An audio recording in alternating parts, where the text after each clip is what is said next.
Good evening. It is Wednesday, October 22nd, 2025, and coming to you from Lonely Tree Media Studios in Tacoma, Washington. This is the Best Slam Sports Show.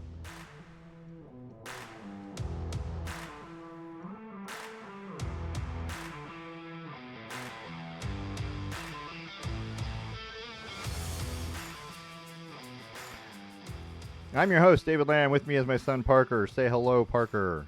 Hello, Parker.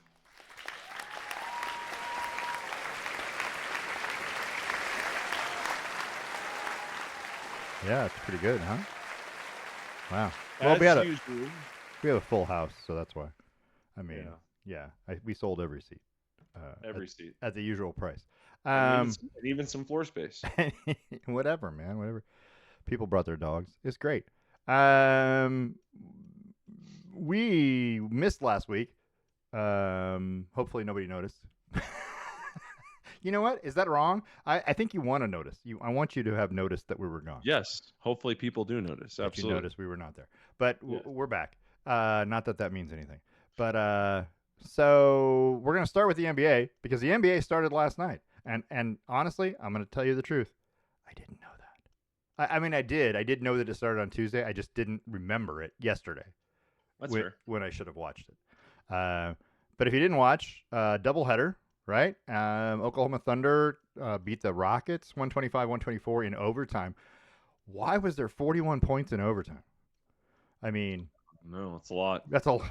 Well, it was two overtimes. I guess that's true. It was two overtimes. It was technically two overtimes. It's technically all statted as fourth quarter stats. That's fun fact. Yeah. So, big win for the Thunder.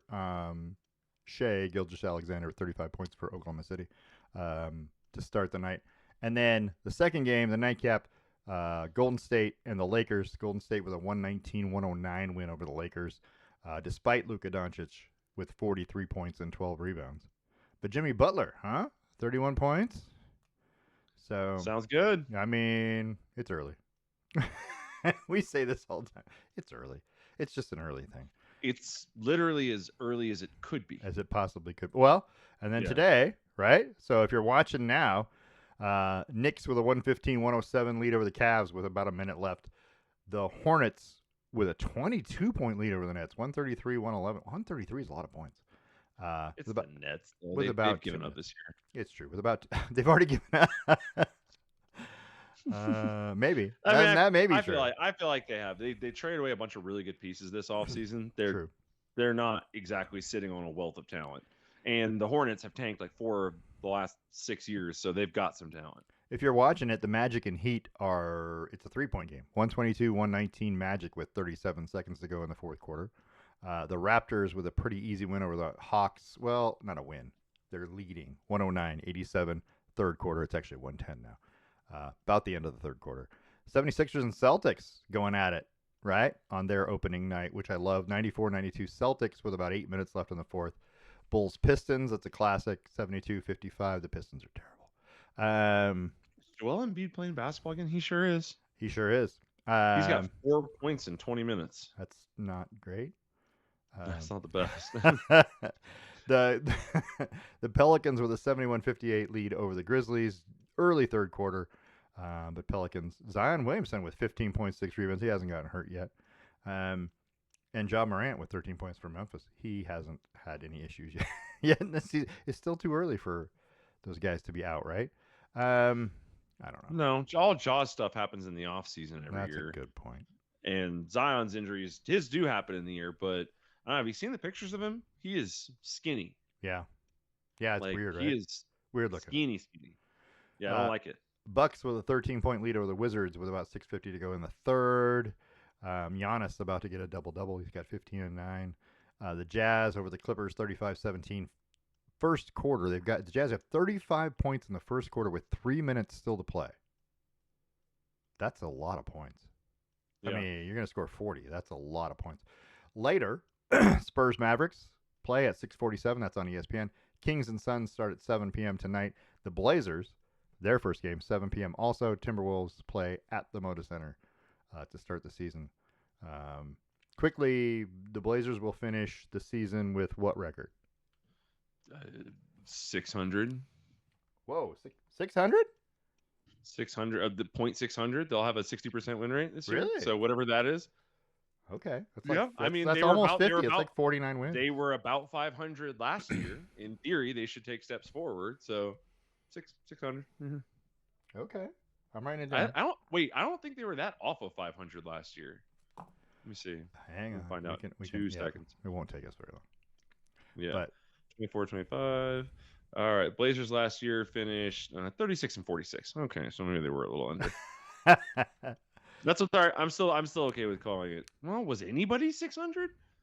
600 is a lot. Rockets 600 is like 50 wins. That's a 50-win game. Yeah, it's a 50-win season. So yeah, okay, I'll take that back. I'll say they'll win 45 this year. Okay, so like 45 and 37. Yeah, that puts them at 10 more wins than last year. If you can win 10 more games each year, in 3 years you'll be champions. Okay, I say they're 500, 41 and 41. It's not bad. It's not bad, I guess. It gets you into the playoffs, but it won't do much else. Yeah. Okay. pretty non-threatening as a whole with that, right? I kind of feel that way about the Trailblazers kind of all the time. Kind of non-threatening. The Blazers had the second lowest points per game in the West last year at 110.9. So being fair, being from second lowest all the way up to, oh my God, all the way up to the third highest, which was OKC, is a 5-point difference. So and so that brings me to trivia questions. I have trivia questions for you. You ready? It's the NBA. It's opening night last night. Well, technically, it's still opening night tonight. It's opening night for everybody, yeah. Whenever they play their game. Here's my question for you. What player in NBA history, this is just question one of many, what player in NBA history has scored the most points on opening night? Oh, crap. They said it last night. Did they really? They said it last night. Yeah, Chamberlain. It is Wilt Chamberlain. How many? It's 50-something. 54? Oh, that's close. 56. 56. But it's 1962 against the Pistons, by the way. But he also scored 20. He had 29 rebounds. Jesus. It was a 56-29 game. Michael Jordan's second on this list with 54. But he had 14 rebounds, 6 assists, and 3 steals and a block. And that was in 1989 against Cleveland. So that's your top two. All right, who's the highest ever for Portland? The Portland Trailblazers on opening night. Who has scored the most points ever? And how many? That's a trickier one, huh? It is trickier one because you want to go with some of the obvious ones, Brandon Roy, Damian Lillard, those guys. Mm-hmm. But there's a strong chance you could go back a little bit and go with like Scottie Pippen. Okay. But I don't know. I'll go with Dame. Okay. Dame's fair. Dame's a good guess. How many? Oh, see, it was Dame? No, I'm just saying how many. I want to know both parts before I tell you. 20, 26, 25. Really? Okay, so it's Kiki Vandeweghe. Oh, nice. Back in 1984 with 47 against the Kansas City Kings. Oh, nice. So he's right up there on the list. He's like 10th or something.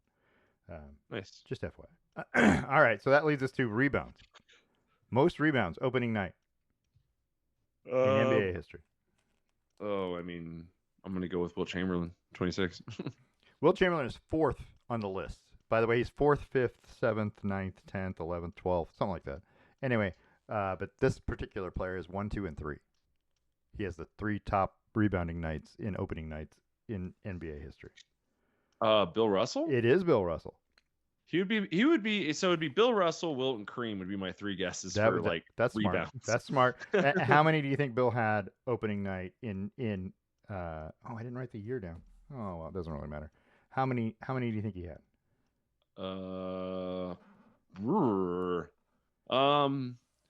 30? He had 36. Jesus Twice. Christ. Twice. 2 opening nights he had 36 rebounds. And then he had a 34 one night. So he has the top 3 rebounding nights in opening nights in NBA history. That's a lot of damn rebounds. 36 rebounds. The first one though, he only had 9 points to go with it. He had 9 points and 36 rebounds. All right, here you go. Assists. Most assists on opening night in NBA history. John Stockton. It is John Stockton. How many? These are such easy guesses. Well, that one's a pretty easy guess. Yeah. How many? Yeah. Let's go 26. He only had 19. Oh, okay. I guess assists are harder. At Denver on November the 3rd. I didn't write the year down. Oh, see, this is killing me. I wrote all these things down and then I wrote the dates down, but I didn't write the year down. But anyway, he did it against Denver at home. And then, lastly but not leastly, who hit the most 3-pointers on opening night in NBA history? Steph Curry. It is not Steph Curry. It is probably someone you will not get. Oh, Bob Cousy. That's a good guess, except he played before the 3-point line.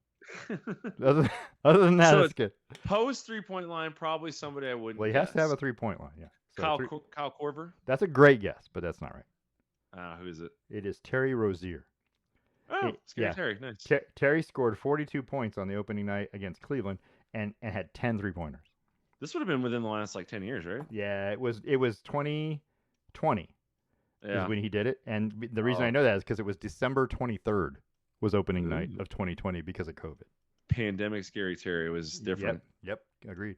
There you go. So fun fact, you brought up something a few minutes ago where you said 36 rebounds. That made me think, man, that's almost all that a team scores pre right. point line. Right. But so I looked where the NBA averages per year.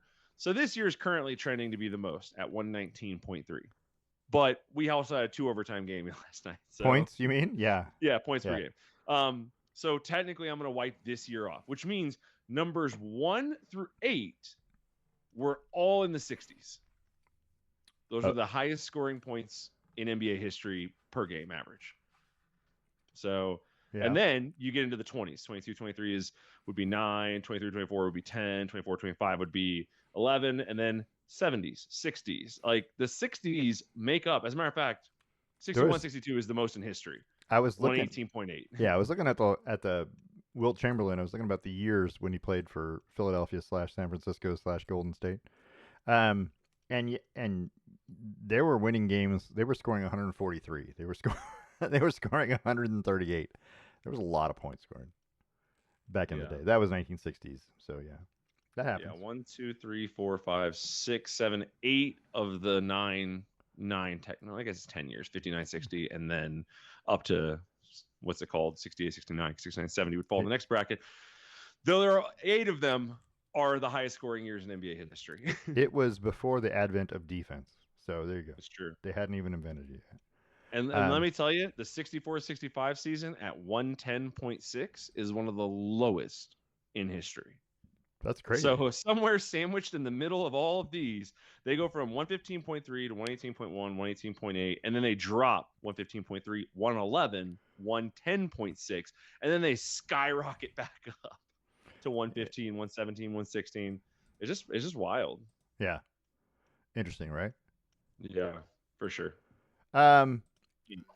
So let's talk F1 because we can. Okay. Because that's what we do here. So Formula One was at Circuit of the Americas in Austin, Texas this weekend for the United States Grand Prix this past weekend. And if you watched sprint qualifying, there was a sprint race also. If you watched sprint qualifying, it was kind of as expected. Max Verstappen he owns that track. He loves that track. He's killing it. He's killing it. And he ran a 132.1 and in Q3 and got the pole. Lando Norris is second. Oscar Piastri is third. You kind of expected those 3 to be top 3 anyway, right? Because they're the top 3 in the standings. Correct. Nico Hülkenberg was fourth, which was a surprise. But Nico Hülkenberg, right? So it was kind of what you had expected. The sprint race starts, and lap 1, turn 1, Fernando Alonso does this move down the inside, and he got right up alongside Nico Hülkenberg.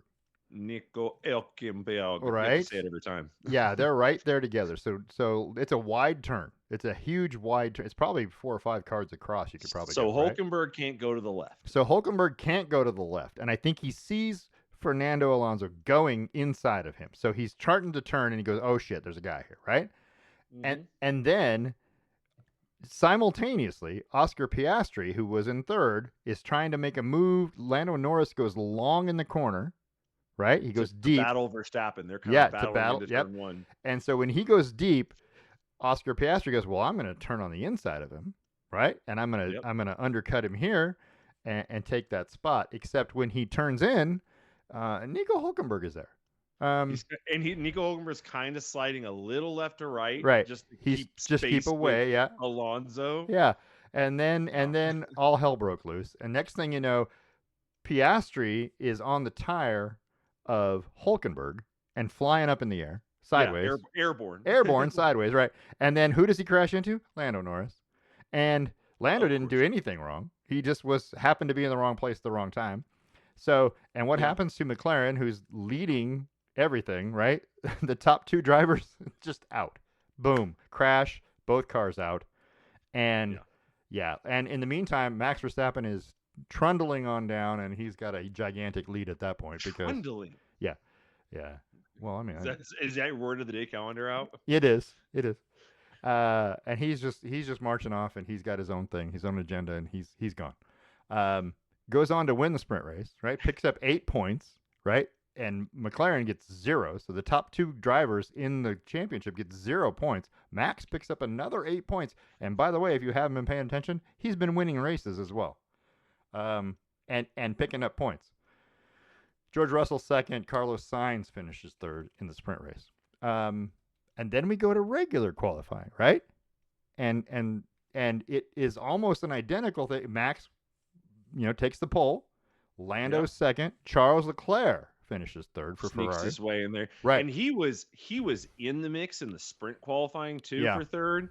He I think Oscar edged him out by like 0.008 or something like that. It was a small margin. They were so close. All those lately, players. they all seem to be. Yeah, and so it's crazy. And the only person that finished, I want to say poorly, but 6th was Oscar Piastri, the championship leader.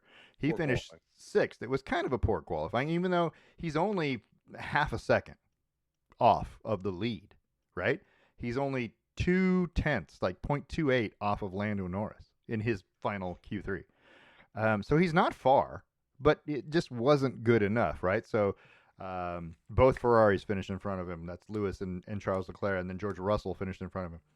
Long story short, we go to the race, which was less than exciting to me. It was okay. It didn't have after the sprint race, and you saw the collision, and you were hoping that were you not hoping that on turn 1 there would be some more drama? Yes. Yeah. Yes, I wanted to see. By the way, have you seen the memes of Lightning McQueen and Charles Leclerc? No, I have not. So in the Cars movie, there's an accident, and Lightning McQueen goes like zooming through everything, like all the crashes and stuff. It's a really cool camera angle, and people like superimpose them next to each other and playing the music, and he's just zooming through all the crashes because Charles Leclerc was the beneficiary of that sprint race accident. He went from that sprint race accident. He went from way in the back to 5th or second. He was in 5th? In 5th in the sprint race. Yeah, he was. Yeah. He was in. He got some places out of it. Yeah, he definitely moved up. Yeah, but anywho, he was 10th. He moved to 5th. Yeah, and then Charles Leclerc had a great race this weekend, man. And then he qualified third in the qualifying. We go to the race, and guess what?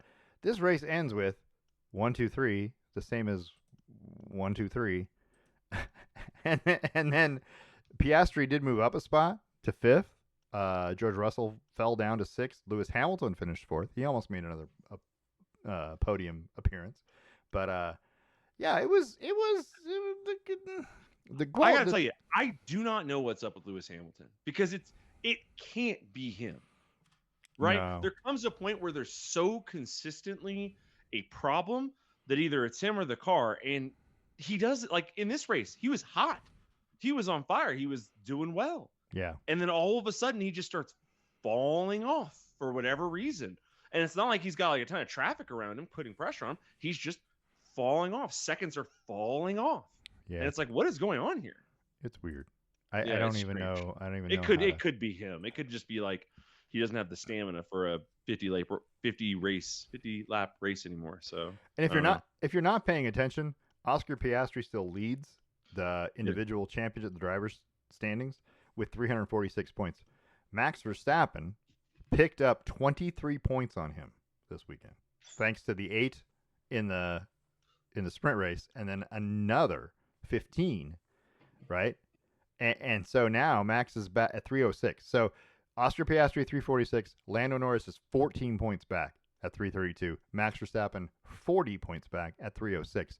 Those three guys with 5 races left, headed to Mexico, it's now a three-way race. And if you were a conspiracy theorist, and we are, if you were a conspiracy theorist, there's a good chance F1 is manipulating this to make it a three-way race because the whole thing was going to get boring, and McLaren was going to be able to decide who won. Well, McLaren may not be able to decide who wins if Max keeps doing this. Honestly, yes, this is McLaren's own fault. Agreed. You didn't make a number one. You had all this talk about, oh, we're just gonna let them race and figure it out. Figure it out on the field like that or whatever, whatever Americans say, right? Like, and if you would have prioritized one driver or the other, doesn't fucking matter. Pick one, drive one, doesn't matter. But if you would have prioritized the early leader early, so Oscar, they would have started prioritizing him after a race like 4 or 5. Yeah. This would be done. You'd have a winner already. You'd have a constructors championship and you'd have a drivers champion already. But you dicked around, you let them keep competing, knock each other out a couple times, cause each other problems. And what happened? Eventually, Maximilian over there figured out how to freaking race again. Once they fired Horner, we all knew that we were in trouble. They were going to come back. Sure. And here they are. So here's my issue. Here's my biggest issue is that prior to Monza, right? Is Monza the second one? Monza. Yeah. Yeah. So prior to Monza, the 6 races prior to that, Oscar Piastri finishes second. In Belgium, I think in Belgium he won the race. He won the race and finished second in sprint, 32 points. He finished second at Hungary. He wins in the Netherlands, right? And then all of a sudden he's third at Monza, doesn't finish at Azerbaijan, fourth at Singapore, and now fifth at the USA. He's starting to tail off all of a sudden. It's like at that point, Max since then has picked up 60-something points on him, right? Right. And Lando has been up and down, didn't finish at the Netherlands, only got 6 points in Azerbaijan, but finished second in Monza, finished second at the US, right? Yeah. He prior to that, he won Hungary, he won Great Britain, he won Austria, right? But there was a couple of things in here that contributed. At Great Britain, you had the Oscar Piastri penalty. Yep. Like, what the hell? At Monza, you had the pit stop debacle with Oscar Piastri giving a spot back to Lando because they pitted them incorrectly. Yeah. Like, there's a lot. You could always say, like, what if this didn't happen? What if that didn't happen? But there's a lot of what ifs this year. There's a lot of going on that seem to be going against Oscar Piastri. To the point where it's like, what the hell's going on here? Yeah. And he started so good, really, in the first 4 or 5 races. Well, not Australia, but he should have won Australia. He caught a thing and slipped. We'll call that just a driver error. I can't blame slipping on anybody else. So yeah, and then he did win China. China. Finished third in Japan. Max went crazy in Japan, that dope livery that they had. He did win Bahrain. He did win Saudi Arabian Grand Prix. He did win in Miami. Mm-hmm. Right? And so at that point, he's like, wow, okay, he won in Spain. And this is all great, literally until Monza. And now it's been a problem. And all of a sudden, he didn't have enough points put away because he was winning all these races. And then all of a sudden, Lando started winning all the races. So they're splitting points, right? And all the while, Max is kind of hiding out there. Hey, if you guys are going to finish this, I'll win. If you're not going to finish first and second, I'll take some points. But there's more to this than that. Like like Monaco, Lando won Monaco. Yeah. Oscar qualified third. You know why Oscar qualified third? Because a yellow or a red flag came out during Oscar's final qualifying moment. It happens to everybody. And it happens to everybody. Yeah. That's why you got to get your lap done early. Don't fuck around with it. Not I never understood why they wait until 2 minutes left to try and run a lap. So stupid. But because of that, 1, 2, 3, 4, 5 finished 1, 2, 3, 4, 5 at Monaco. So you were never going to win that race the moment qualifying went bad for you. Yep. So there goes and that was, I think he qualified third because he qualified Third. behind Leclerc. So there goes Yep. 10 points or whatever clean off of you. Yep. So, and then after that, Oscar won Spain, and there was some debate around the pit stopping in that one. Yep. And then Lando in Austria and Great Britain. Yeah, it's just, but there's every couple of races, something happens that just kind of hoses Oscar. What the fuck is going on? It's been a weird season, just in general, Weird. because Yeah. all three of the top three have had moments where you go, "What the hell is happening?" Yeah. Yeah. So Lando hitting the back of Oscar at Canada, Yeah. where you're like, what are you doing? Yeah. Didn't affect Oscar as much as it did Lando, but hey. No, and Oscar still didn't win that race, but still. Yeah, still. It's Crazy. just been weird. Like, Max Verstappen picked up 1 point in Spain, none in Austria, right? 2 in Hungary. So he's been up and down too. But over the last 4 or 5 races, he's been as good as anybody. And if you figure it out over the last 10 races, holy moly, you got a chance. So anyway, he still has a chance for his 5th title. He's only 40 points back. It's going to be exciting. Mexico is this weekend. Is that right? I want to say that. Mexico's this weekend or next weekend, yeah. October 24th. That is this weekend. This weekend. Yep. So the Mexican Grand Prix is this weekend coming up. And, man, I'm telling you, where did my thing go? Oh, man, this is killing me. I hate it when things go wrong, right?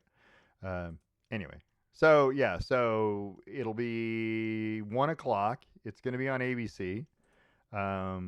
Seems like it's, I don't know. Seems like that one's always like a prime. It's, I know the American Grand Prix is on TV, but the Mexican City one is always, seems like I watch that one for some reason. I don't know why. I always catch it. It's on a good time of the day. Yeah, 1 o'clock on a Sunday, right? If you got an afternoon football game to watch, that it does conflict a little. But qualifying Saturday the 25th, 2 o'clock, races Sunday at 1 o'clock. All of that is going to be on ABC. FYI, and I love the fact that when they come to North America, that you get to see the U.S. Grand Prix, the Mexican Grand Prix, Brazil, right? It's all on ABC. It's all a different thing.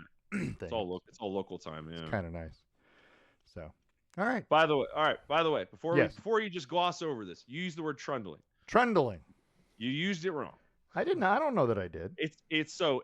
The definition is with reference to a wheeled vehicle or its occupants to move or cause to move slowly and heavily, typically in a noisy or uneven way. So when you say Max trundled off, he did not. He zipped off. He sauntered off almost. It was with swagger. We could go with saunter if you want, but saunter's also slow.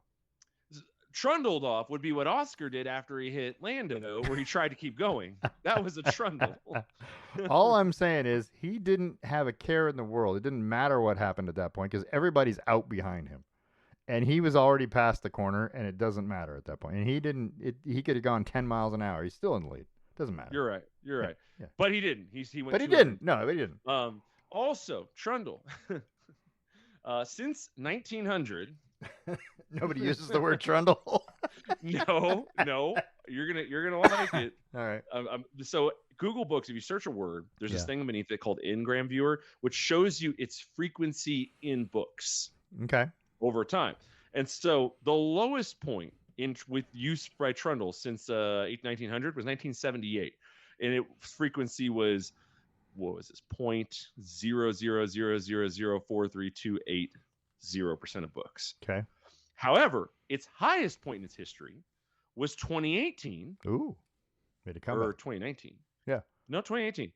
At 1.000157263%. So you're using what is currently a very popular word. Popular. I don't know if that's the right term for it, but it's more popular than it used to be, right? Yeah. It's definitely more popular. It is currently on a downtrend. It's being used a lot less. This year it was back to 0.00010 something, but so it's definitely 0.00005 less than before. But it's a popular word right now. I don't know about popular. I don't know if that's the right term, but yeah, okay. I mean, I picked it out because he's out in front. You can literally see him in the picture, like he's the only one pointed the right way. And he's gone. And I'm like, you let Max Verstappen have a 5-second lead because everyone else in a crash behind you, it's over. Why even Yeah. try? It's done. Especially at Coda because he owns that track. So yeah. Anyway, I think a good word would be to locomote. He locomoted on. okay, all right. It That'd be good. implies like an unbothered state of like Yeah, movement. just kept on moving. Never mind, you guys. Just kept on going. I'm Yeah. sure he saw it in the rear view and went, "Oh, that sucks for you guys." He just laughed. I would have. Just laughed. Let's talk about Major League Baseball, shall we? Mm-hmm. The Dodgers swept the Brewers, and if you didn't watch it, Shohei Ohtani is the best player I've ever seen play baseball. He's pretty good. I mean, if you can throw anybody who can throw, who can pitch, and throw 100 miles an hour or damn near, and then can step up and hit a ball out of the park, is ridiculous, right? I mean, that's a ridiculous thing. You can give MVPs to Aaron Judge all you want. Aaron Judge can't throw a ball. He can't pitch, right?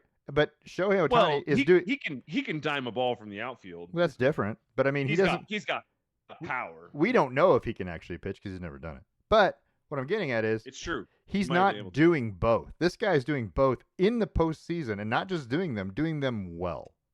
And that's, to me, that's as good as you could ask for, right? That's an MVP in my opinion. You know what?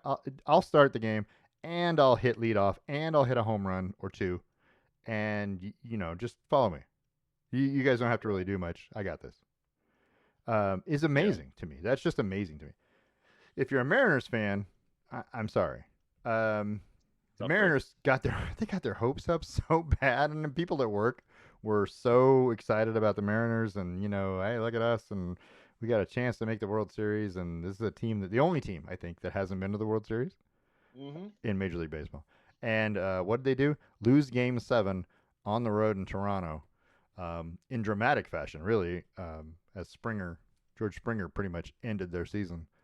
I don't know. I feel bad for the Mariners, but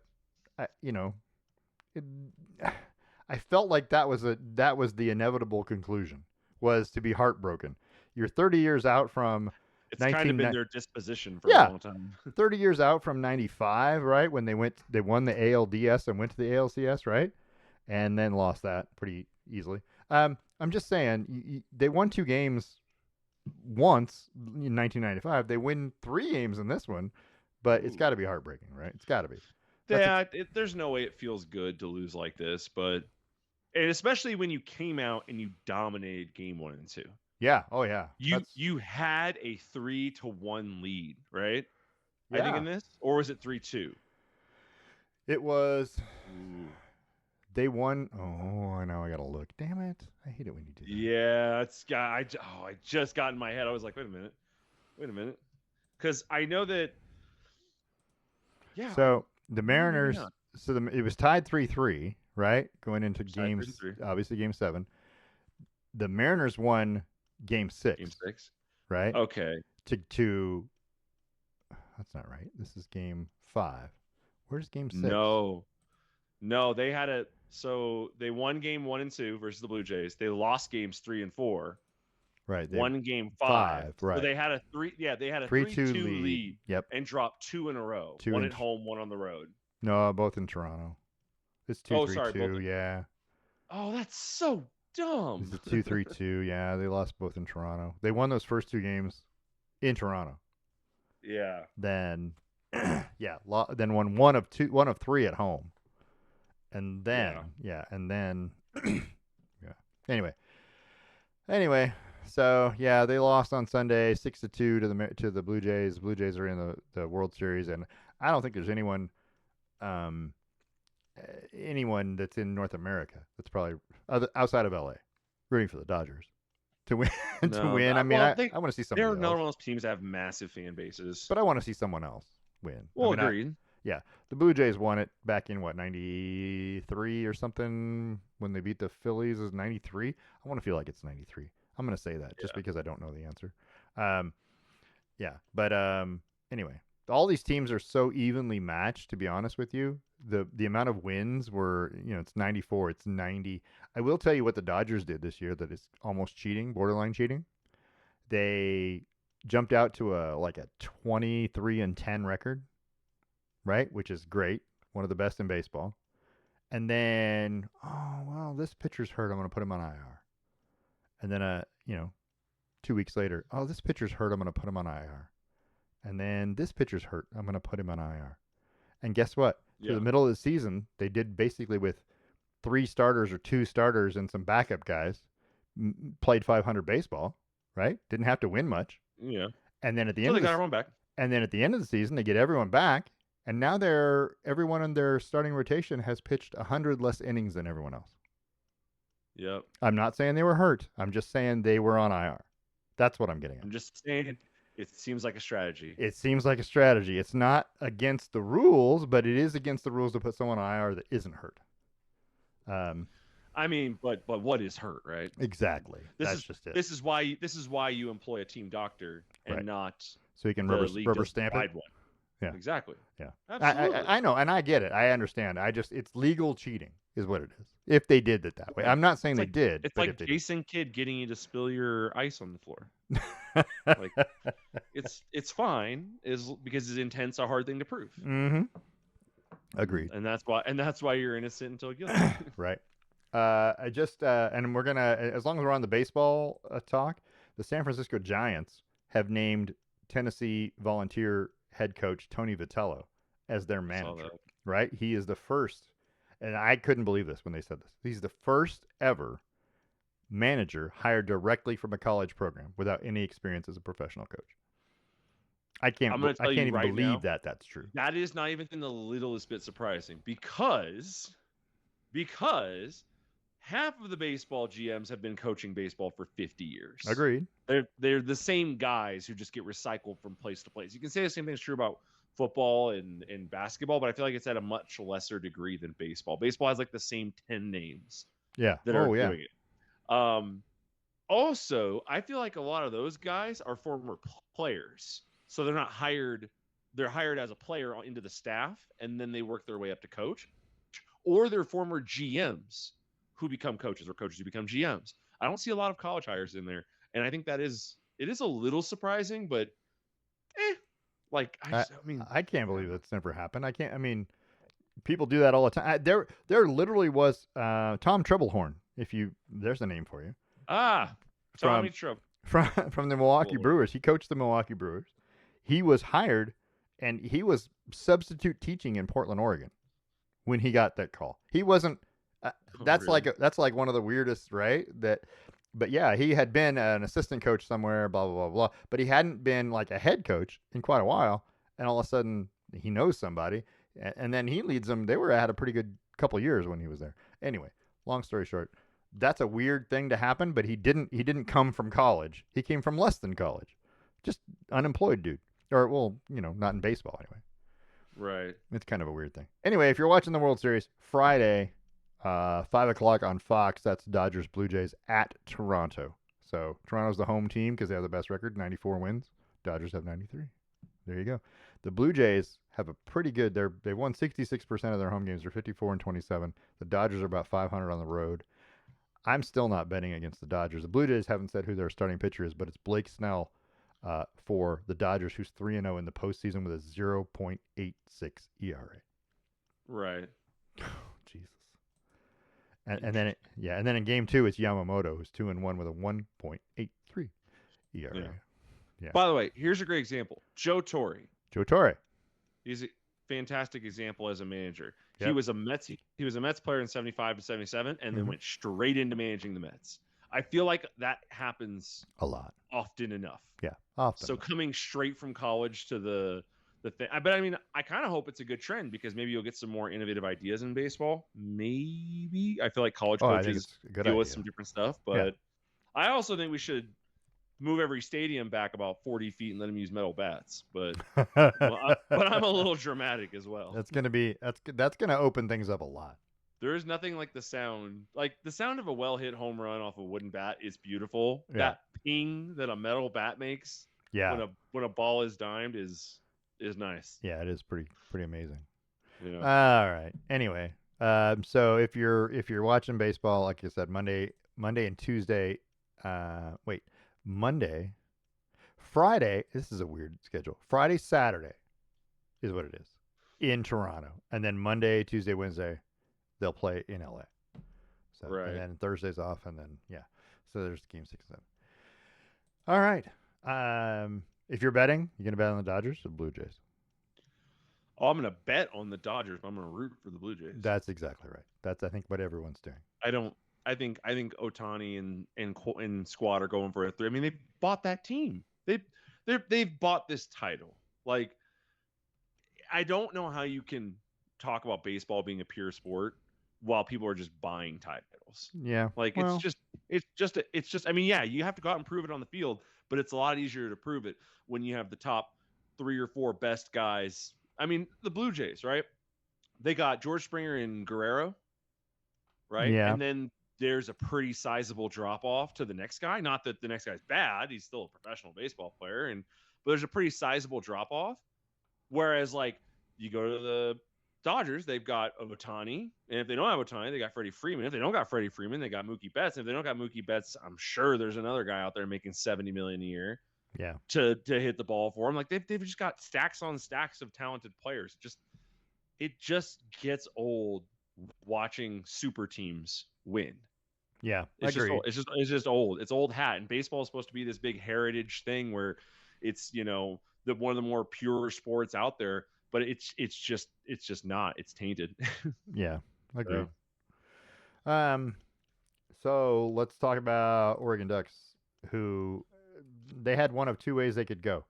The loss to Indiana was tough. I mean, that was a tough loss at home, 30-20. Oregon looked kind of lost to me, like they had no idea what they were doing. Indiana, to their credit, played a great game, offensively, defensively. They were disciplined. They made Oregon make mistakes, and it showed. And they were the better team that day.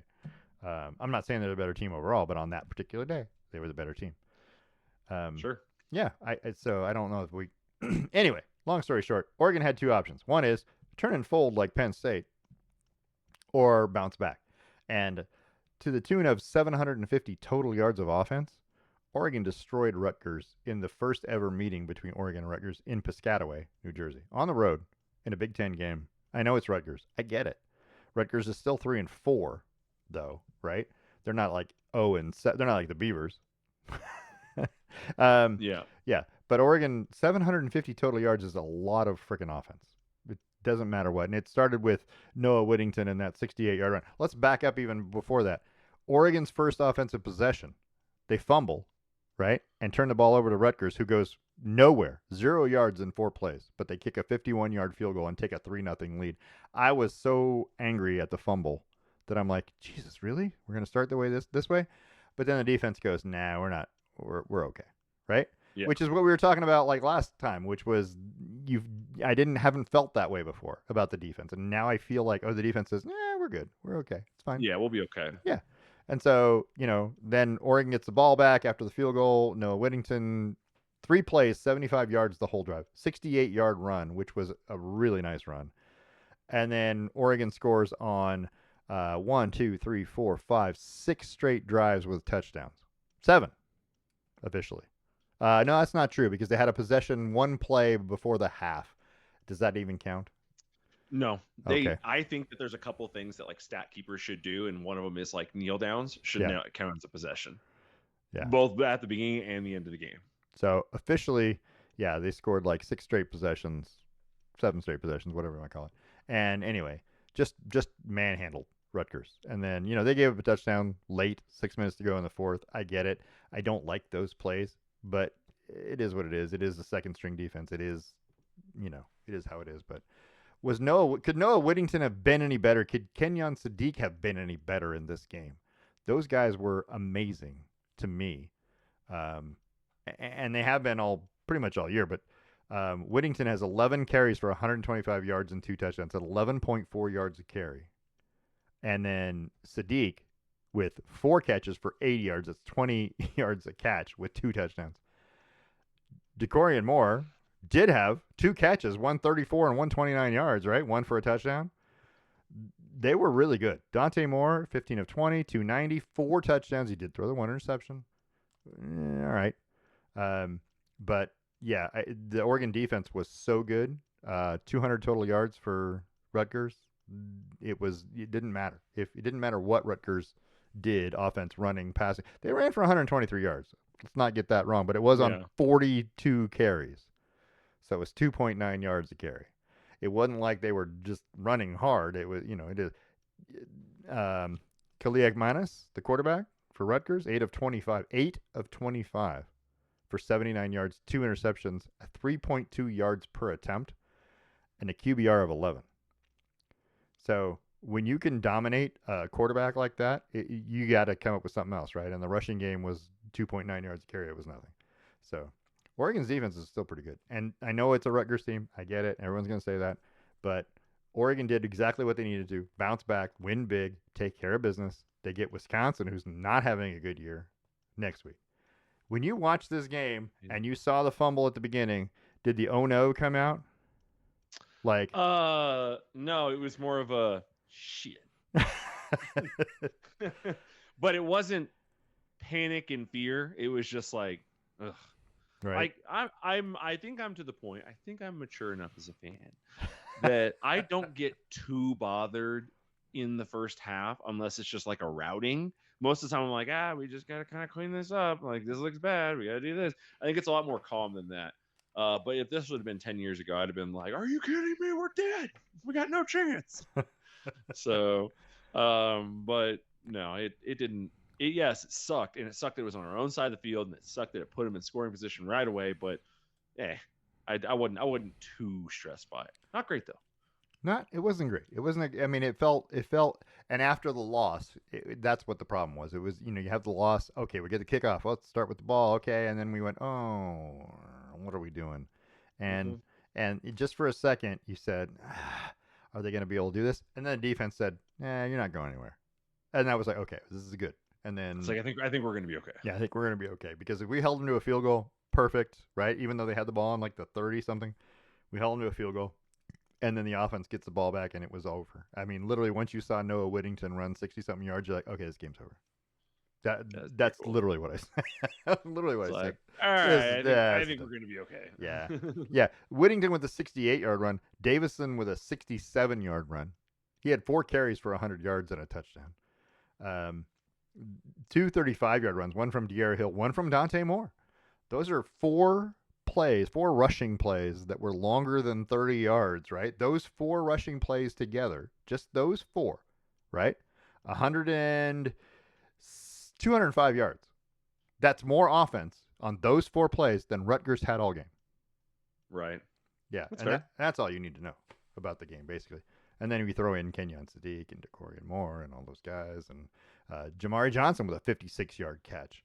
And the big plays were crazy. I mean, you pile up stats in a game like this, and I know that everyone's gonna go, but it still is amazing how good it looked. It looked clean, other than the first fumble. Well, we've talked about before, which is that if you go out and you hang 30, 40 on a bad Rutgers team, you go, all right, you kick their butt, but you also should have.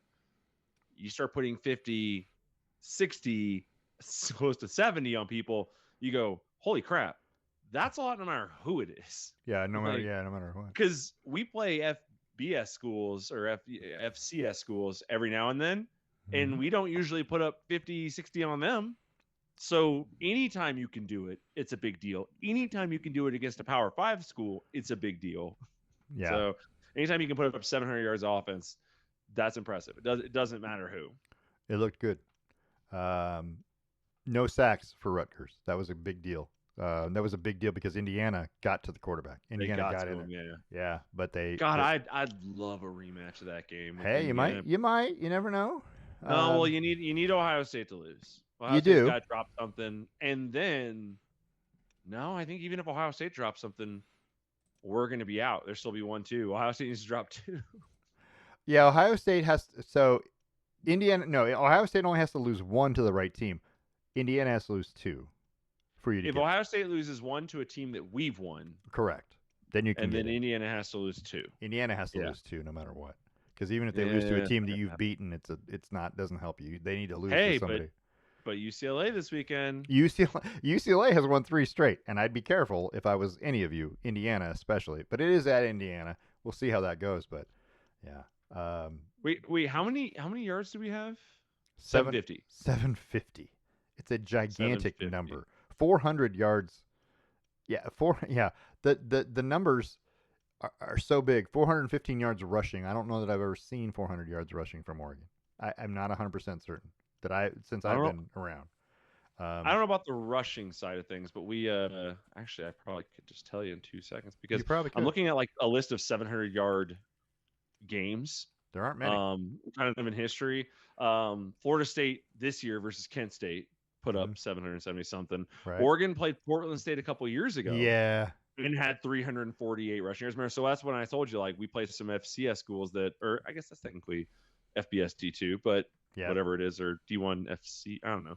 But yeah, but right now that game puts us at 4th on this list at 750 with 3 people above us, and that being USC, Ole Miss, and FSU, and those are against Kent, Furman, and Georgia Southern. Yeah, they're all they're all less. FCS Technically, Kent's teams. Kent's a not Power 5, but it's an FBS team.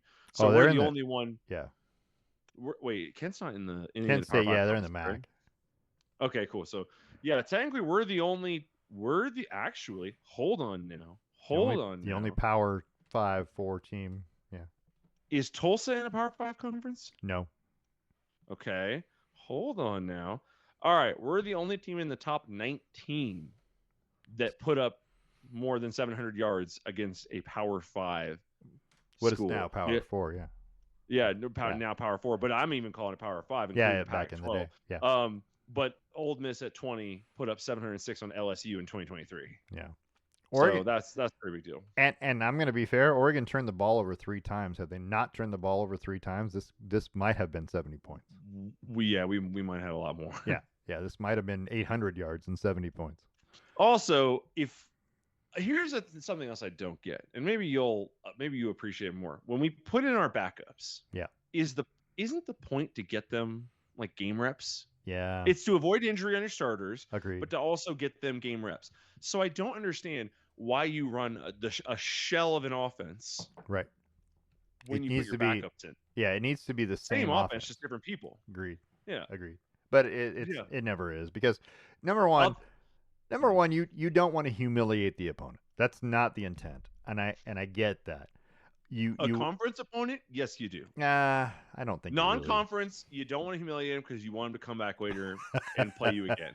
But conference opponents, they don't have a choice. That's true. Like, but we're gonna play, so I don't care if I put 1,000 yards on you each time. Yeah, I don't think the intent is to humiliate them. It's just if it is a byproduct of what happens, then it is what it is. And in this case, that's what it was. I mean, Oregon, by the way, did all this pretty much in 3 quarters. We put our backups in early 4th. I think. We didn't do anything hardly in the 4th quarter, so the rest of this was done in 3 quarters. I just don't. I want to keep going. Like when you have these moments, there's a reason why some people win Heisman's and some people don't. And I honestly think for the last handful of years, Oregon has had a lot of those opportunities where they don't win Heisman awards because they don't keep using the time on the clock to boost resumes. Yeah. Like if this says 80 something to 10, the pollsters are going to go, hell yeah. Yeah. Like that's a lot of points. 56 to 10, it's a lot. I know it's a lot. And if you're smart about football, you know it's a lot. But it's still not that 60 mark. It's still like 40s are hit regularly in college football. 50s are hit pretty commonly. 60s are still kind of an untouchable thing. So I don't know. I just wish we would have done more. Also, I'm seeing here pass complete. This is our last drive. Yeah. Which will run, pass, run, pass, missed field goal. And I'm like, so we threw the ball 5 times, but we threw just a shell of what we do. It's not the same. Like let's just do the offense, man. Yeah. I don't know. And then we had a 10-play drive to end the game that took 6 minutes and 40 seconds. Which is just running time off the clock. That's all you're doing. Right.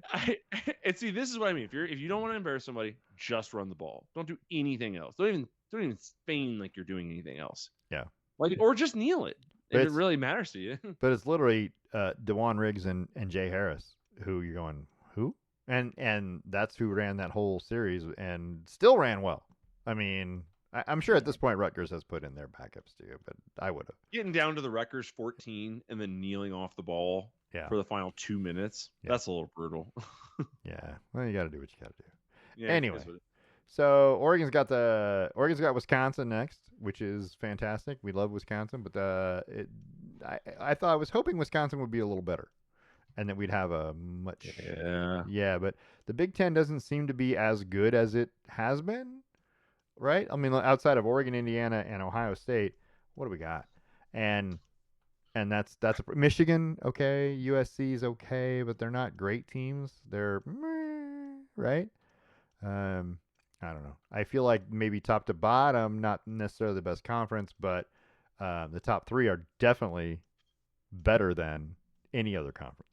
Top three. Sure. Yeah. So that's kind of what you got in the Big Ten this year. And yeah, it would be nice to see Oregon get a chance to play Indiana in a conference championship game as a rematch, or in a playoff game as a rematch. Yeah. And you may still see that. I don't know, but we're gonna find out more as we go. Let's talk about the national college football scene. So if you watched Friday night, that's when Louisville beat Miami 24-21. Down in Miami, handed them their first loss, which every year in the middle of the season, Miami loses a game. Miami loves to lose. They're number 2 team in the country. Down they go. Louisville's 5-1, right? So okay, so that's not a bad team. Yeah. It's not a terrible team. It's just there's a reason why they weren't ranked at 4-1, right? Right. Anyway, Minnesota gets a big win at home against Nebraska with a 24-6 win. Minnesota's 5-2, 3-1 in the Big Ten. Same record as Oregon in the Big Ten. Nebraska, who was ranked, not ranked now. And then you had Ohio State with their 34-0 shutout of Wisconsin on the road. Ohio State their defense looks good. Their offense, I don't know yet, right? When they run against a pretty good defense, it's going to be interesting. Everyone's trying to sell me that their offense is good, but I don't think it's great. I don't think it's great, but yes, their defense has looked really good. Pretty stout. Indiana with a 38-13 win over Michigan State. Pretty convincing. It's pretty easy. Mendoza with 24 of 28 for 332 and 4 touchdowns. That's pretty good, no matter who you're playing. But Michigan State hasn't won a Big Ten game. Neither has Wisconsin, by the way. Texas A&M with that 45-42 win over Arkansas on the road. That was a struggle for Texas A&M. Their defense did not look good against Arkansas. But a win's a win. Number 4 team in the country stays unbeaten. It's one of the few unbeaten teams in the country, right? Yep. Georgia with a win over Ole Miss. Ole Miss had a 35-26 lead and then gave up 17 fourth quarter points to Georgia to lose this game. Yeah, this is why I call them the Penn State of the SEC. They're right there.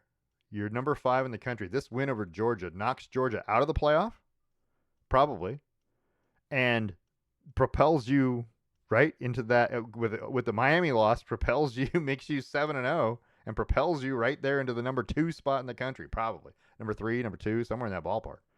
And negative, they couldn't get it done. Sounds right. Yeah. Anyway, it is what it is. Tennessee with a struggle at Alabama. Alabama beat them 37-20. It was never really in doubt this game. It didn't feel like Alabama just kept kind of pulling slowly away. Tennessee didn't play great. But Alabama has, since their opening loss to Florida State, has looked really good. We don't know how good they are until we don't know how good any of these teams are because the SEC's got 10 ranked teams. We don't know how good any of them are. But Tennessee falls to 5-2. Alabama 6-1, still unbeaten in SEC play. Headed for a showdown with Texas A&M at some point. Texas Tech loses their first game on the road at Arizona State, and Sam Leavitt is the reason. 28 of 47, 319 and a touchdown, but that guy manages to find a way to win. Arizona State wins 26-22 at home to propel themselves basically into first place, or a tie for first place. Vanderbilt. When we talk about Vanderbilt 6-1. I mean, sounds good. They beat LSU. I mean, it was a tough game, 31-24, but they beat LSU. And people were trying to sell me when LSU beat Clemson. People were trying to sell me that LSU was a top 5 team, right? They're hot. They're a They're big hot. deal. Yeah, right. And maybe not so much now, but LSU is still dangerous enough to beat Alabama or Texas A&M or who knows who, right? I don't know. We'll see. But anyway, Vanderbilt is 6-1. In case you're keeping track at home. Georgia Tech is also unbeaten, right? 7-0 with a win over Duke, 27-18. They needed 17 fourth quarter points to do it. I'm not saying that's great, but they did what they did. Notre Dame moved to 5-2 with a 34-24 win over USC, who can't stop a running attack apparently. Love for Notre Dame had 24 carries for 228 yards and a touchdown. Yeah, that's not a good recipe for winning. Oklahoma 26-7 over South Carolina on the road. It was okay. I mean, it was a good win. It's a good, solid win on the road, right? But South Carolina, who looked like they were in the top 10 to start the season, they're not. They're 3-4 now, 1-4 in the SEC. And then you had the Holy War, BYU Utah, right? 24-21 win for BYU. They're still unbeaten. It's the best name for a game. Right, it is. It absolutely is. And it looks good. It's a cool looking game with the red and the blue. Good dynamic. Yeah. And then Missouri struggled, but wins in overtime at Auburn. Auburn is the hard luck team this year. I think a lot of things have gone against them. Referee calls, but turnovers at weird times. They've lost some games. They're 0-4 in the SEC. They were in every one of those games just about. And this is the latest one. Tied at the end of regulation, lose it in overtime to Missouri, who's 6-1. I mean, speaking about hard luck, Washington State. This is the second ranked team they played in 2 weeks, and they've managed to lose. They lost by 4 to Ole Miss last week, but lose by 2 on the road at Virginia this week. They had a chance to pull off a couple of upsets, and they couldn't. But they're playing good football. So for what it's worth. For what it's worth. South Florida with number 19 South Florida with a 48-13 win, easy win over Florida Atlantic. Texas struggled at Kentucky and wins in overtime, 16-13. A 2-4 Kentucky team that hasn't won an SEC game. This is number 21 Texas. Okay. Memphis loses their first game of the season at UAB, 31-24, and Cincinnati with an easy win over Oklahoma State because everyone beats Oklahoma State, 49-17. So that's your top 25. Everyone beats them. Well, they have beat somebody this year. Who did Oklahoma State beat this year to start the season? UT Martin is who they beat, 27-7. Classic. Yeah. Since that win, they've lost 69-3, 19-12, which was a close game against Tulsa, 45-27, 41-13, 39-17, and 49-17. Those are some spankings. So they changed coaches, didn't help. And you know who should be playing? Oklahoma State and Penn State should be playing. Probably. Oh, yeah. Probably. It's a good call. That'd be a good game. That'd be fun to watch. See if two teams who are struggling to win anything can beat anybody. I do think that we should have what's it called? A bottom two teams. A toilet bowl? Have to play. Yeah, toilet bowl, yeah. Yeah. Every year, I think the bottom two teams in a conference should play on the same day as the top two teams in a conference to figure out who's the worst. Agreed. It feels demeaning, but it feels demeaning. It is because it is. It's because it is. Like, how are you going to convince a player to play in that game? Like, right. Oh, we did. Well, we won the toilet The bowl. toilet bowl. Year, so we're not the worst. Like, right.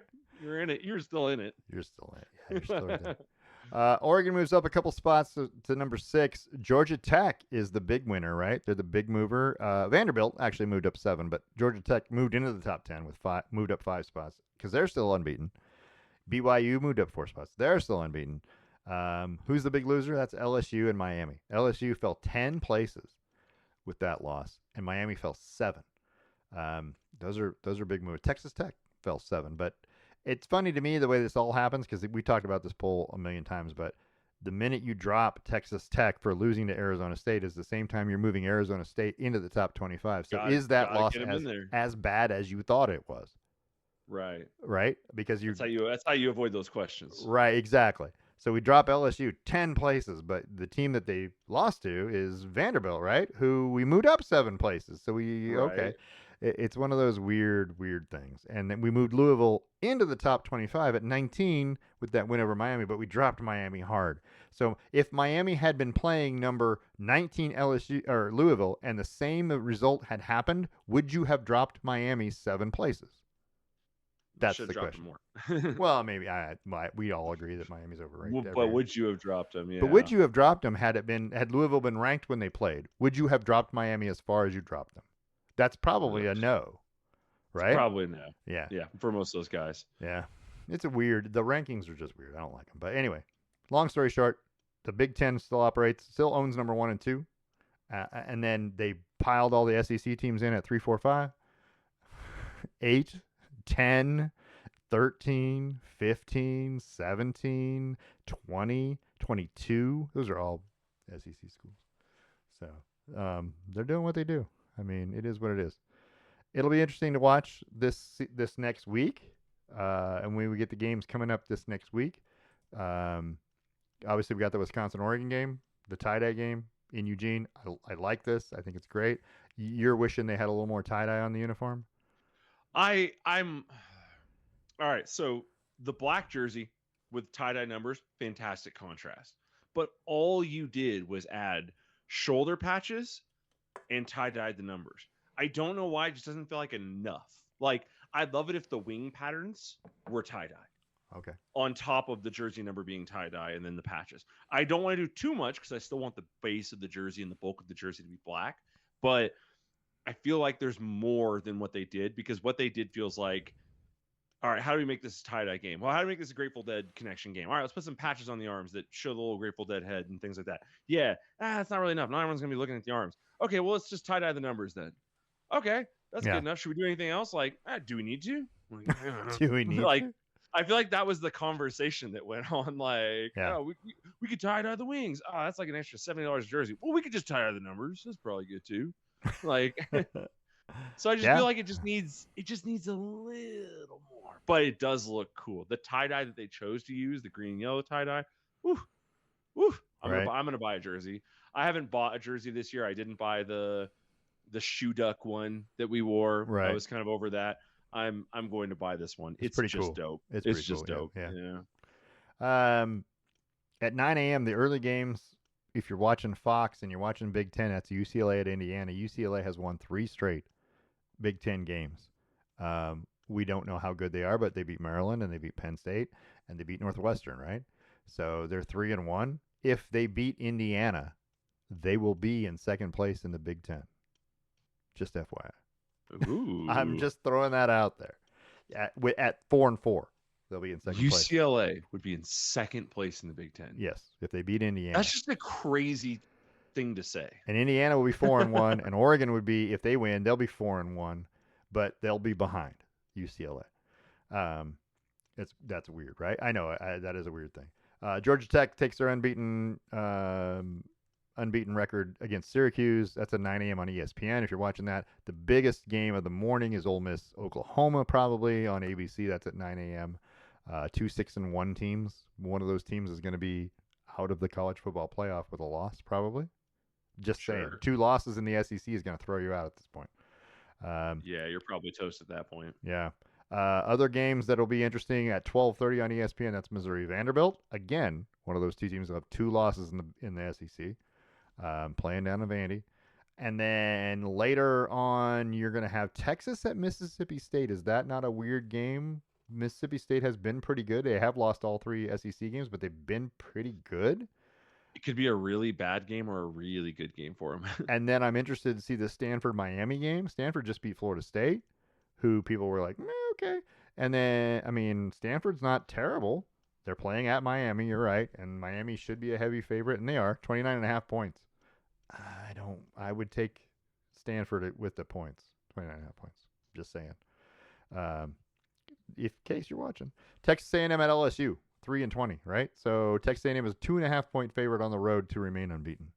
I will pick LSU straight out. Strange. Straight up on that one. I'm picking LSU to beat Texas A&M.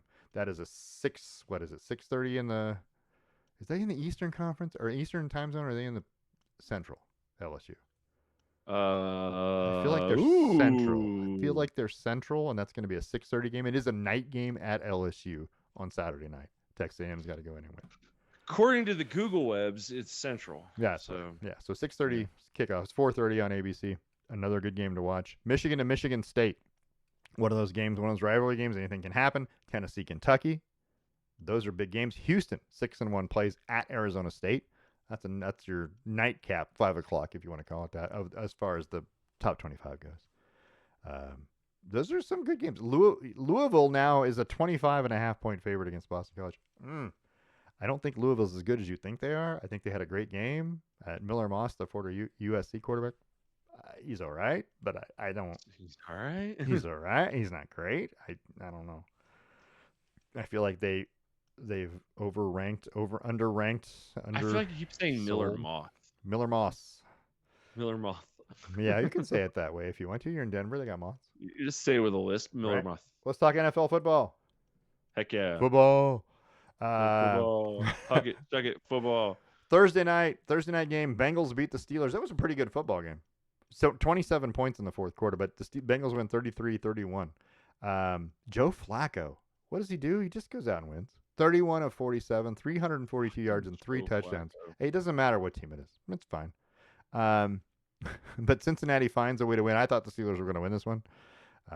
But it turns out to be the Bengals are 3-4. The Steelers dropped to 4-2. The Colts beat the Chargers 38-24 on Sunday. Not thrilled about the fact that the Chargers are now 4-3 and behind the Broncos.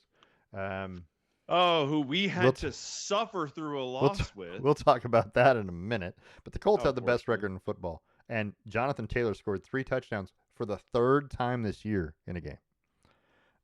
Just FYI. Classic. Right? The Rams were playing in London against the Jaguars. A 35-7 win by the Rams. It was fairly easy. Matt Stafford with 5 touchdown passes, and it was pretty easy. It was pretty rainy, but it was pretty easy for them to win. The Jags just didn't look great. Travis Hunter had 8 catches for 101 yards and a touchdown. They finally started finding him. Anyway, Bears win. The Bears are 4-2. Bears were the 20. It was the Saints. Okay. 26-14, and the Saints are 1-6. But still, Bears are 4-2. They're right in there in that NFC North. Like, who the hell are the Bears? When did they get here? The Browns come out. Dylan Gabriel didn't do much in this game. 13 of 18 for 116. But the Browns beat the Dolphins 31-6. It is the Dolphins. They are one. Boy, I watched a lot of that game. Yeah. And I can't even explain how much that coaching staff is limiting. Oh, for Dylan sure. Gabriel. That game was. Go ahead. They're doing nothing. They're doing nothing. They're not trying to throw the ball. That game was all Quinshon Judkins. That's for sure. Yeah, he didn't. He only had 84 yards, but he had 3 touchdowns. So they were running the football. They were just pounding it away at the Dolphins. The Dolphins are kind of helpless. The Dolphins are terrible. Patriots are now 5-2 after their 31-13 win over the Titans. Titans are 1-6. Are the Patriots good? No, maybe? not really. Not really. Let's not even go there. I don't think we want to believe that, but they're 5-2. So maybe. Yeah, kind of everybody's 5-2. With wins over, they have a win over the Bills too. They do have a win over the Bills. Yeah, which is like that's what makes me go. Well, are they actually good? That's part of what I was going to ask here in a minute. Well, wait till we get to the end. Okay. Chiefs shut out the Raiders 31-0 because the Raiders are terrible, and the Chiefs have finally found everything. Rashee Rice is back. They have everybody healthy. That makes them much more dangerous, right? But they still don't run the football. How come no one can shut them down when you know they can't necessarily run the football effectively? Maybe it's because they can run it, but they choose not to. Right. Yeah. Exactly. Yeah. I don't know. It seems like a weird elongated strategy to figure it out. Yeah. Eagles go to 5-2 with a win in Minnesota over the Vikings, 28-22. Eagles scored 1 touchdown in each of the 4 quarters. Made it even. It's an OCD dream, and Eagles win again. I mean, the Eagles are the Eagles. The Panthers are now 4-3 on the winning side, right? With a 13-6 win. It is the Jets, and they are 0-7. But the Panthers are 4-3. I'm not saying they're great, but Cowboys with a 44-22 win over the Commanders. That was pretty easy, and Jaden Daniels left the game with what looked to be a hammy injury. It looked like he pulled a hammy. I don't know for sure, but that's what I thought he did. He is listed as, I think he's out for this Sunday's game, which means you're going to get Marcus Mariota another helping of that for the fourth time this year. Heck yeah. So, and I think they play the Chargers. No, are they play the Seahawks. They play the Seahawks. Commanders play the Seahawks. Yeah. Who plays the Chargers on Thursday night? Minnesota. It's Minnesota. Yeah. Sam Darnold's other team. His other team. The Packers are now 4-1-1 with a 27-23 win over the Cardinals. It is the Cardinals. I can keep saying this all day long, but these teams are NFL teams. Anybody you beat is still a good win. It doesn't matter. It's still a good win. Yeah. The Niners managed to keep winning. How do the Niners manage to keep winning? I don't. Christian McCaffrey was the reason for this one. 24 carries, 129 yards, 2 touchdowns, 7 catches for 72 yards. I get it. It's just the Falcons I thought were okay enough. Is that the right term? They did seem okay enough. Okay enough to win. And then they just couldn't, right? I mean, this was a tight game, but it ended up being the Niners pulling away, scoring in the fourth quarter to win 2010. The Lions handled the Buccaneers 24-9. The Lions defense, I thought the Buccaneers were one of those teams that was just going to be that good this year, but the Lions said, nah, not so fast. Playing in Detroit. Not so fast, my friend. Not so fast, my friend. And then the Seahawks also won on Monday night. Stop having 2 games on Monday night. The Seahawks won 27. They've already announced this is the last year they're doing it because next year I can't remember what company is buying. Right, ESPN. ESPN's taking over more of NFL next year. Yeah. There was a whole article yesterday about it. It's like this is going to be one of the final years where you have these double headers. So it's just not a popular thing, and it's not going to be a common thing. So yeah, Jahmyr Gibbs by the way, in that Lions game, 17 carries, 136 yards, and 2 touchdowns. 136. That's pretty good. And then Jackson Smith and Jigba for the Seahawks had 8 catches for 123 yards and a touchdown. Seahawks are 5-2. He's going crazy right now. Smith and Jigba. Yeah. My goodness. The Seahawks are 5-2. I mean, if you look at the standings right now, who's leading the AFC East? Yeah. Who is it? New England. Oh wait, New England. Oh wait, yeah. Hold on. They are. Yeah, they're 5-2. The Bills are 4-2. Is New England?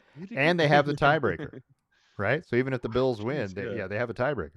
They've won 4 straight. They started 1-2. They've won 4 straight. They've won. Oh my gosh, are we gonna get one of those years where it's like New England versus Denver, but with like young quarterbacks in the AFC Championship? That'd be great. And by the way, they're 4-0 on the road. New England is. That's kind of impressive. Which means they played 4 of their first 7 games on the road. Yep. Which means they have a backloaded home schedule. Exactly. Which means they should only get better, right? In theory. Yeah.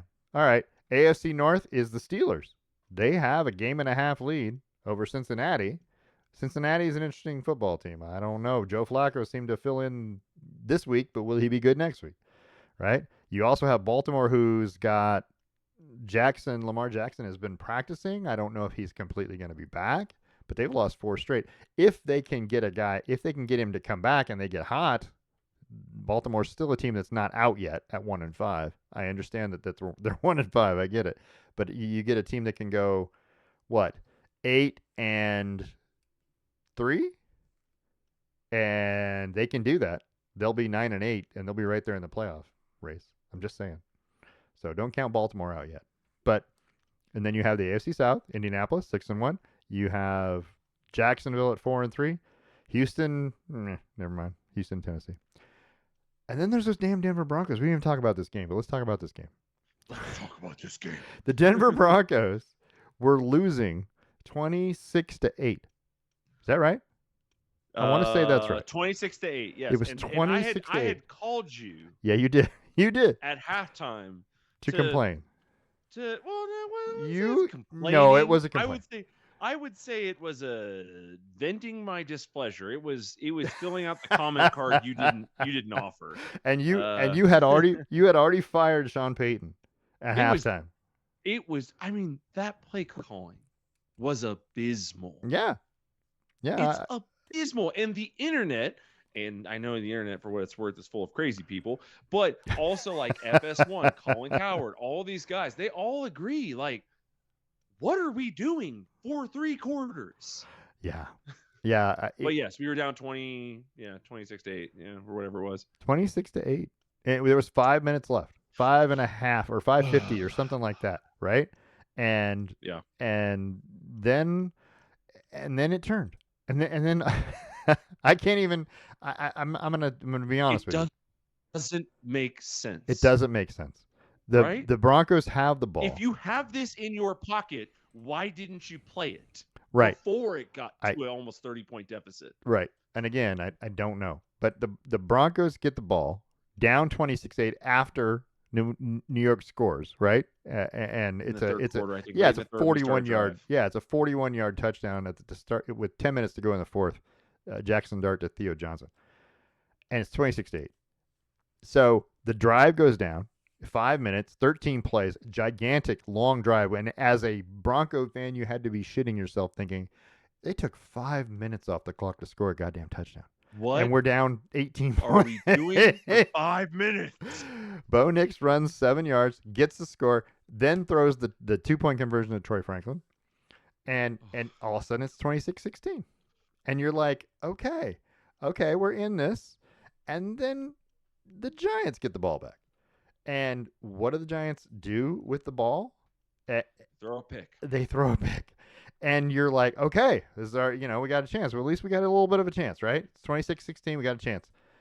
Broncos. When the Giants got the ball back, so we scored and the Giants got the ball back. Yeah. I went, it doesn't. No, I literally am sitting next to Cassie. I go, none of this fucking matters. This is irrelevant stuff.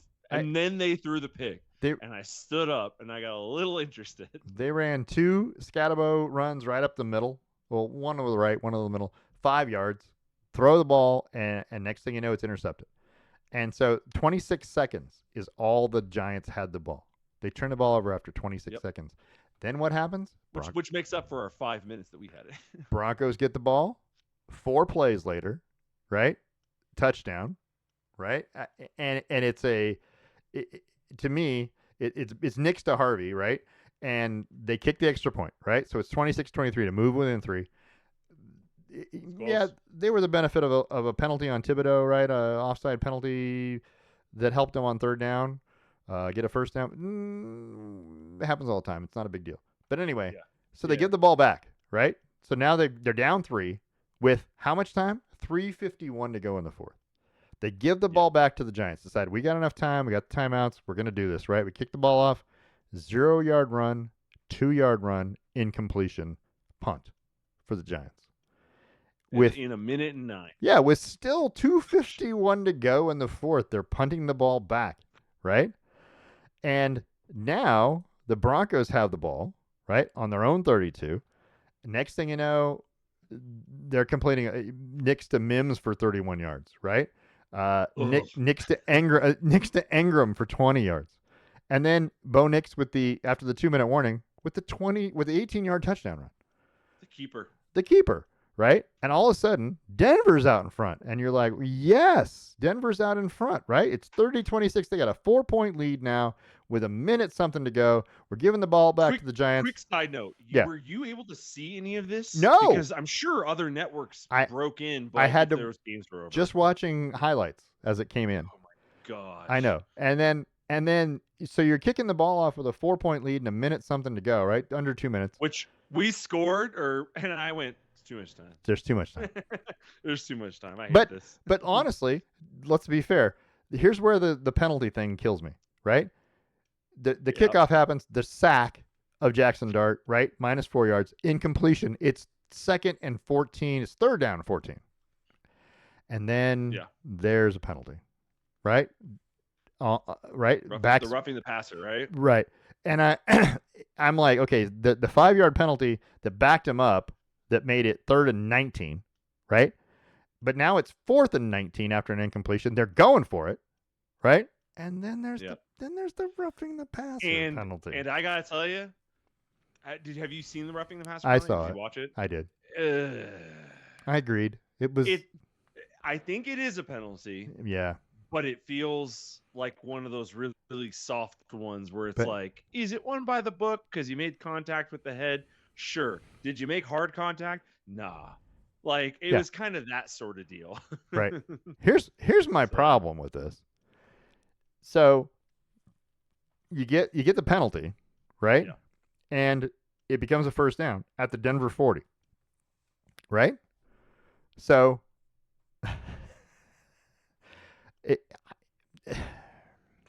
You get the penalty. Okay, so I don't even know how to describe what I want to say. It's 1st and 10 at the number 40. Incompletion. Right? Right. 2nd and 10. Incompletion. Yep. 3rd and 10. Incompletion. Penalty. Right? And Yep. defensive PI. 38 yards. Right? Yep. Enforced at the Denver. So down to the 2. So automatically goes to the 2, right?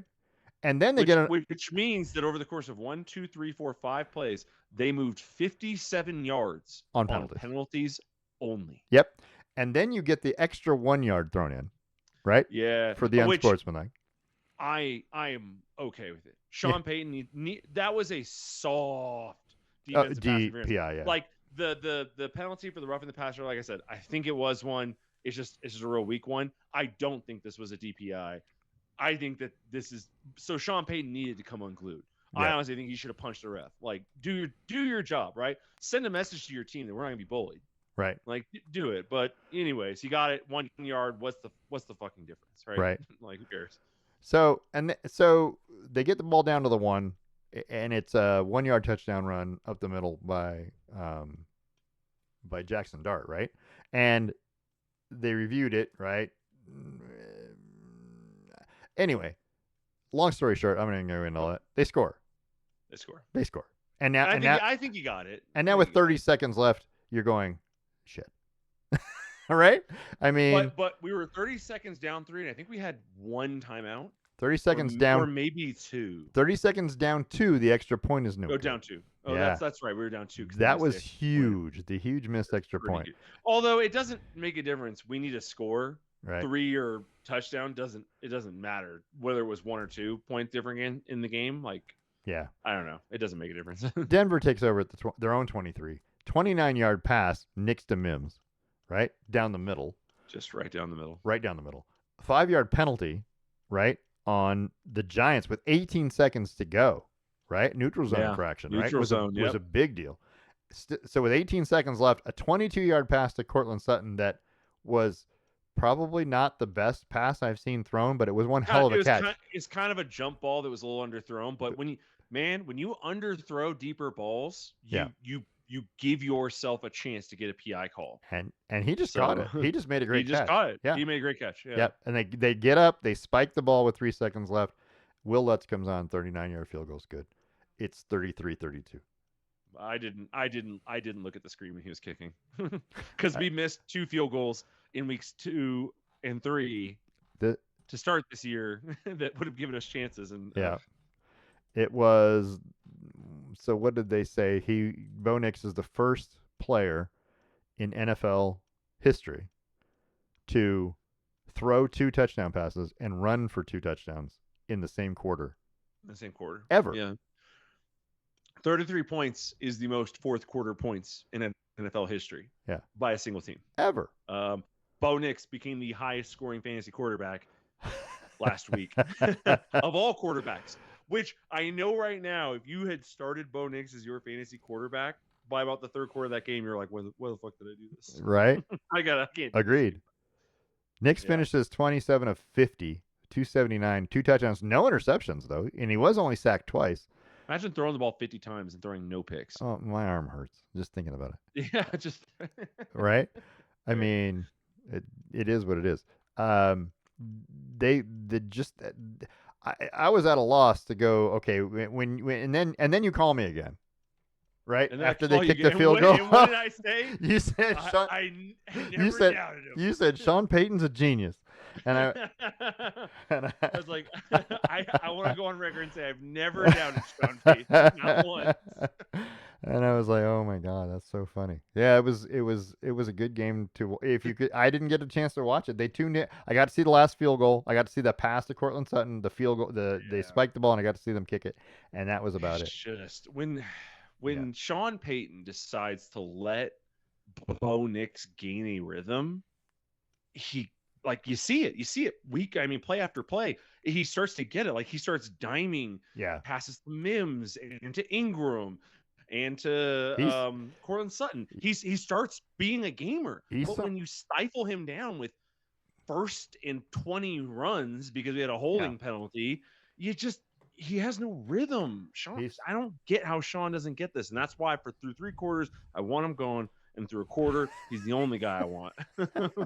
He's definitely someone who needs that rhythm. You can see it He when he needs gets, yeah. and I think the 2-minute offense, if you just go fast, he's probably that guy in He's that got offense. a confidence Yeah. that you see in the way he throws the ball and the way he moves. You're like, all right, Bo's in it. Bo's feeling it right now. Yeah, and he's definitely, yeah, it was definitely a great football game. So frustrating. That's Did you hear Sean Payton's comments about I did, Russell Wilson? I did. After? Oh yeah, I did hear about what he said about Russell no, Wilson. Let me rephrase that. Not about Russell Wilson.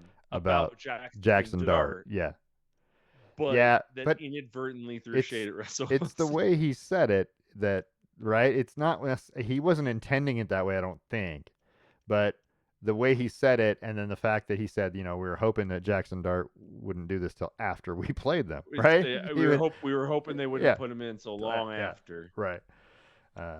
But like that's him giving compliment to Jackson Dart. It is. But again, it is also inadvertently throwing a massive amount of shade at Russell Wilson. How much did Russell Wilson And it doesn't help hurt him? that Russell Wilson's the guy that you just fired. Right. I was going to say, how much did he help him? Not much. Yeah. No, if anybody has firsthand knowledge of how, that being said, Russell Wilson won us a game at Kansas City. Sure. He won us like 4 games, a game at Buffalo. He won us like 4 games in a row that year. And then they benched him right before you guys came to town. Yeah. To come watch. Oh, yeah, absolutely. Right so we couldn't see squat. We didn't get to see. We were hoping to see Russell v. Herbert, and instead we got. Who was the backup? We got. I can't remember at the moment. We got. Crap! I don't even remember who it was. It was awful though. I really don't remember who our backup was. It was on like December 19th, right? The game ended up being like 19-8 or something. It was a weird score. It was like not great because there wasn't a whole lot of offense because neither team had a quarterback that could do anything. Tommy Maddox, was it? No. He was gone by then. Who was the backup for Stidham? Jarrett Stidham. Stiddy? Oh, yep. That's right. It's Jarrett Stidham. It was Stiddy versus. But I don't remember who was playing for the Chargers. I'm gonna get it. It's not that close. Where is it? I was hoping I would get it before because I'm not looking it up. I'm just trying to figure it out. I know I'm it was trying to look it up, but I just can't find it. Who was the Chargers backup behind? It was somebody. When you see him, you go, "Oh yeah, that guy." Yeah, no, I don't remember. Everyone knows that guy. I don't remember. Oh, that's a bummer. Yeah, I can't remember either. But we didn't get the game that we wanted. No, but Russell Wilson had just won like 4 or 5 games in a row, and put us in. We weren't going to make the playoffs, but he put us in the playoff conversation, and it was like, why are we benching him? What are we doing? What's going on? And it was kind of a whole thing, but I don't know. It is what it is. But yeah, no, Bo Nix went absolutely Super Saiyan, which is a Dragon Ball Z reference. He went crazy. And if Sean Payton's any kind of smart, which I like to hope he is, he's just going to look at that game and go, fourth quarter, what did I do there? It was Easton Stick. Easton Stick. They both sound like lacrosse players. Yeah, Easton Stick. Jarrett Stidham and Easton Stick. Yeah, they do. Easton Stick. It was 16-9. It wasn't even 18-9. It was 16-9. That was what the final score was. Yep. That's right. Yeah. Hey, you got to see a Broncos win in Mile High. So I did. They're one and they're no. Wait, the Broncos didn't win. The Chargers won. No, Broncos won. Oh yeah, the Chargers lost. Yeah, you're right. Broncos won 69. Yeah, Broncos so they're 1-0. Yeah. I have a pretty good record with home teams. I don't know who. I'm not necessarily rooting for them, but I'm having pretty good record. I have not seen the Broncos lose yet. I've been to 6 home games since I've been here. I haven't seen them lose yet. Knock on. Wait, hold on. Where's others? Knock on that. But we're going to go see the Raiders. Yeah. And we saw the Titans earlier, and then I'm going to try and go to one more game, which I think is going to be the Chargers late in the season. I think I might go to that January Chargers game when it's snowing to try and get like the real cold weather effect. You saw my text earlier that said if the playoffs start today. Yeah. Knicks v. Herbert. Oh my God. Right? In Denver. I would literally die. Denver's the 3 seed right now. Yeah. I mean, it's going to change. It's going to change. But, I mean, it's the 3 seed. I mean, we still got to play the Patriots who are healthy now. Or not Patriots, the Chiefs who are healthy now, and they're a problem. That is coming up shortly. Yeah, but it's Minnesota Thursday night, right? Prime Video. If you're watching, they play, and then it's at Tennessee, Pittsburgh at home, at Jacksonville, which might be a tougher game than we think. The Raiders at home, Philadelphia at home is the ABC Monday night game, December 8th. So Right. that's coming quickly. That's going to be good.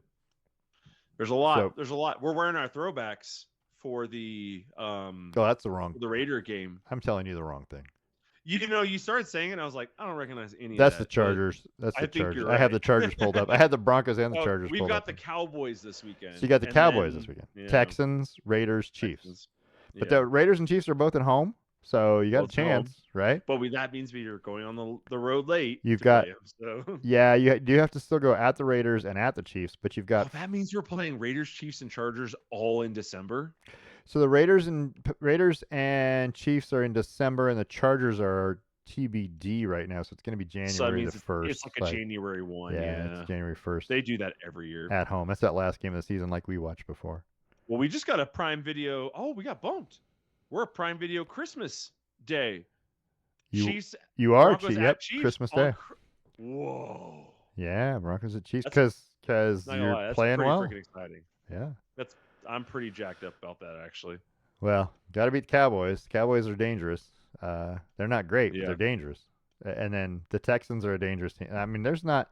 I'm looking at the schedule, and other than the Raiders, the rest of these teams could beat you. The rest of these teams could beat us. yeah, I mean, just saying. You know what? Maybe I should try and come home for Christmas and watch that game. That'd be fun. Yeah, and here's what I see: is you've got a game against Marcus Mariota and the Commanders, and you've got a game against Justin Herbert and the Chargers again. And then Marcus Mariota won't be their quarterback then. Jaden Daniels should be back. we'll see. He's been hurt twice already. It's true. He has been hurt twice already. Just saying that, throwing it out there. So anyway, there's not many days that, and it hasn't happened yet, but it will happen this weekend, where there's 4 Duck starters in NFL at quarterback. That's warms amazing. my heart. That's amazing. So we do have the game I'm most worried about, or the games I'm most worried about. Cowboys is a tough one. And we have them at home, but they can score points, man. Yep. And I don't want to get into a shootout with a team and trust fourth quarter Sean Payton theatrics every day. I don't want to do it. Commanders is a tough one, especially if Jaden Daniels is healthy. And then the Packers at home. Like, there's some obvious tough ones. Chiefs are a tough game, but like Packers at home, ooh, that could be brutal. I'm telling you, those last 2 games at Chiefs and Chargers will decide the division at this rate. Will decide. Yeah, and that's going to be crazy. But anyway. All right. So that's all I've got, really. You got anything else we want to talk about before we go? Yeah, I wanted to ask you about something. Did you see that the Avs unveiled their Nordiques jersey? I saw the Nordiques jersey. I like the Nordiques jerseys. I like the color scheme for sure. I wish they were still in Quebec. And did you see that the Carolina Hurricane unveiled their Whalers jerseys? I did not, but the Hartford Whalers colors I like. Yeah, they're slick. They look really good. So the Avs and the Whalers play tomorrow. In both those jerseys? Nordiques versus Whalers. Oh, that's game. cool. That is cool. I'll be there. I'll take some pictures. What? That's awesome. Yeah, I got free tickets. I'm excited to go. Yeah. But so my question is, do you think it's right for teams, like, do you think that it should say the Whalers, like, because they're literally branding this Quebec Nordiques versus Hartford Whalers. They're not branding it Colorado Avs versus this. Yeah. They're branding it that way. Do you think that's right? Or do you think they should, because like I never knew the Nordiques. Right. I never knew them. I never knew actually, I think I did know the Whalers just a little bit, but not really. So to brand everything as Quebec, it feels a little like I never rooted for that team. It feels like you're rooting for a different team almost. Like the players are the same, but I don't know. Do you like the idea of like a fully branded, fully marketed, like all the stadium branding's gonna be different? It's all gonna say Quebec, even though you're in Denver. I'm okay with it. You still own the rights to that team, right? To that name. Yeah. Because you do. Because you bought the franchise. So I like the throwback stuff, and so since that's part of the heritage of the Avalanche, right? I'm okay with it. And I like the Nordiques uniforms. I like that. But they're kind of the same color, right?